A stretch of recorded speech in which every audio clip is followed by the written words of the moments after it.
श्रीराम समर्थ. प्रपंचात परस्परांशी प्रेमभाव कसा वाढेल? निसर्गतःच प्रेम हे प्रत्येक व्यक्तीत आणि प्राणीमात्रात असते. फार काय, प्रेमाशिवाय मनुष्य प्राणी जिवंत राहू शकणार नाही. प्रेमाने सर्व जग वश करून घेता येते. प्रेम ठेवण्यात पैसा खर्च होत नाही, कष्ट नाहीत. परंतु प्रत्येकाचा अनुभव पाहावा तर प्रेम करणे तितकेसे सोपे आहे असे दिसत नाही. याचे कारण प्रत्येक व्यक्तीचा स्वभाव निराळा, आवड निराळी आणि दैवयोगाने आलेले ऋणानुबंध निरनिराळे असतात. आपल्या विचाराचे लोक असतील त्यांच्यावर स्वाभाविकच प्रेम जडते. विरुद्ध असतील त्यांच्याबद्दल प्रेम वाटत नाही, किंबहुना द्वेषही उत्पन्न होतो. द्वेष उत्पन्न का होतो? तर आपला आणि दुसऱ्याचा विचार आणि आवड जमत नाही म्हणून. परंतु थोडा विचार केला तर असे दिसते की आपण ज्या कारणाने दुसऱ्याचा द्वेष करतो तेच कारण दुसऱ्याने आपला द्वेष करायला पुरेसे होते.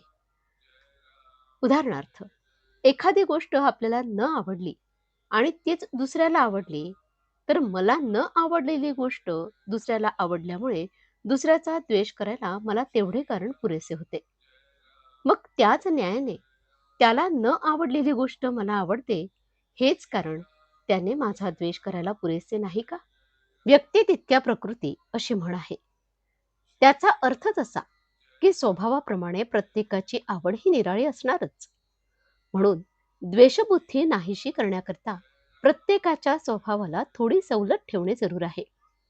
आणि प्रेम जडण्याकरता सर्वांना आवडणारी जी गोष्ट असेल तिकडे लक्ष देणे जरूर आहे.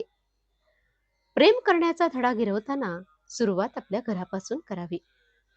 घरातली माणसे, नंतर शेजारी, त्यानंतर आजूबाजूला आपलेपणाची भावना आपल्या कृतीने वाढवावी. म्हणजे क्रमाक्रमाने प्रेमाची वाढ होऊन सर्व वातावरण प्रेममय होऊन जाईल. सर्वांशी निष्कपट प्रेमाने वागावे. आपल्या बोलण्यात नव्हे, पाहण्यात सुद्धा प्रेम असावे. आपले बोलणे अगदी गोड असावे. आपल्या अंगी सहजता यावी. घरामध्ये अमुक एक गोष्ट कराच किंवा नकाच करू असे हट्टाने न म्हणता आपण राहावे. जसे घडेल तसे होऊ द्यावे. देह असा प्रारब्धावर टाकणे मला फार आवडते. प्रेम करायला गरिबी आड येत नाही, किंवा श्रीमंती असेल तर फार द्यावे लागत नाही. जसे आई आणि मुलाचे प्रेम असते तसे भगवंताचे प्रेम लागावे. ज्याला भगवंताचे प्रेम येईल तो सृष्टीकडे कौतुकाने पाहिल. भगवंताचे प्रेम हे कोणत्याही साधनाचा प्राण आहे. ते मागण्यासाठी रोज भगवंताची प्रार्थना करावी आणि त्याच्या अनुसंधानात राहण्याचा प्रयत्न ठेवावा.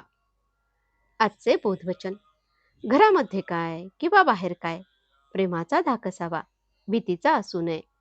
जानकी जीवन स्मरण. जय जय राम. श्रीराम समर्थ.